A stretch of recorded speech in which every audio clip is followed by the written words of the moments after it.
Hello everyone, I'm back with another video for you today. I'm back from holiday and I'm here to bring you some decks for the new featured location, Quantum Realm, which will set the power of any unit played there to 2. So it's going to be quite difficult on this hot location to be able to play big units in that particular spot. You're going to want to be playing smaller guys, you're going to want to play decks perhaps that synergize with that concept of playing lots of small units and not relying on too many big fellas. So with that being said, the first deck that I have for you here is Cerebro 2s, a very obvious choice for this location since you can easily get your units to 2 strength in there. You're not going to have any downside to that. In fact, you're going to be able to boost up things like Mystique, Cerebro, Iron Man. Even if you want to run that card, you could play Mr. Fantastic instead as another option. But this deck should be really good for the location. It should very easily take control of that Quantum Realm against a lot of other decks, and then you can hopefully win a second location with your Brood, with your, buffing up your cards with that Cerebro Mystique combo. The next deck that I have for you will work quite differently to the Cerebro deck there. Instead, we're going to be doing a Zabu game plan, and this should work because we have Ghost Rider in the deck, which we can combine with Lady Sif, of course, onto a big Infernaut, Giganto, whatever it might be. We can throw Ghost Rider into that Quantum Realm along with maybe a Jubilee if you want to put a lot of power there. So we're going to be able to sort of cheat units into that location. They won't count as being played, and we'll get some very big bodies there to hopefully contest the likes of a Cerebro or whatever else it might be. So this deck uses Serra with Zabu to be able to play all of those cheap 4-cost cards at the end of the game, much how Zabu used to play.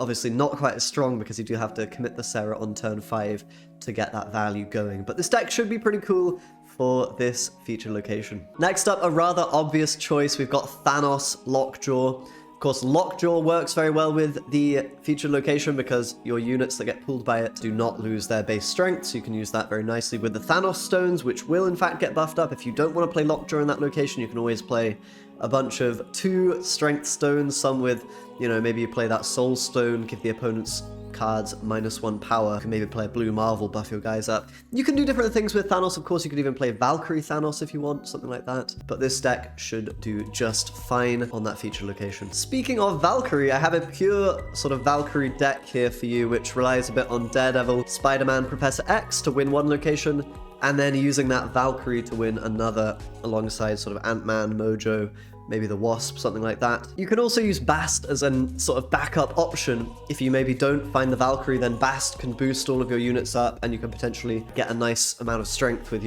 Adam, Warlock, Angela, draw some cards, get going early in the game at least. You don't need all of the cards here necessarily. Bast, for example, you don't need to play this deck, but it's just a nice backup option. But this deck should work very well. You don't really have cards that suffer from being played in the Quantum Realm, and of course you can, just Valkyrie the big units in another location perhaps to win the game.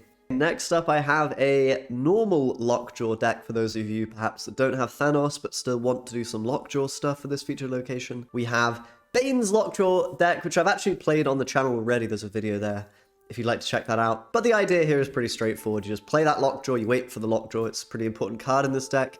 You play Wasp, Killmonger on it perhaps. You play the Hammer from Thor on the Lockjaw. You cycle your cards, you play big units out, of course. Going to be some decent synergy with Quantum Realm, although you got to be a little careful. Lockjaw is going to be the only way that you can really win that Quantum Realm, so I'm not sure this is the best deck you can play necessarily, but it should have winning chances in this new location. And finally, I have a Patriot deck for you. The idea with Patriot on Quantum Realm being that you don't actually have to play your cards there necessarily. Some of them you can play and some will not be negatively affected by Quantum Realm. You've got, of course, the 1 strength cards, Wasp, Squirrel Girl, and Patriot, and then of course Mystique. And basically you can just fill up that Quantum Realm with something like an Ultron, or maybe with Debris and, playing a couple of cards there, and then you can of course boost up all of those units that you have in the Quantum Realm. So this deck can definitely output a lot of strength there, while also, Patriot's just a decent deck, and we're not relying too much on big units in that particular location. So another pretty great option for you there if you fancy a bit of Patriot. So guys, that does it for my decks for the Quantum Realm. I hope you guys enjoyed.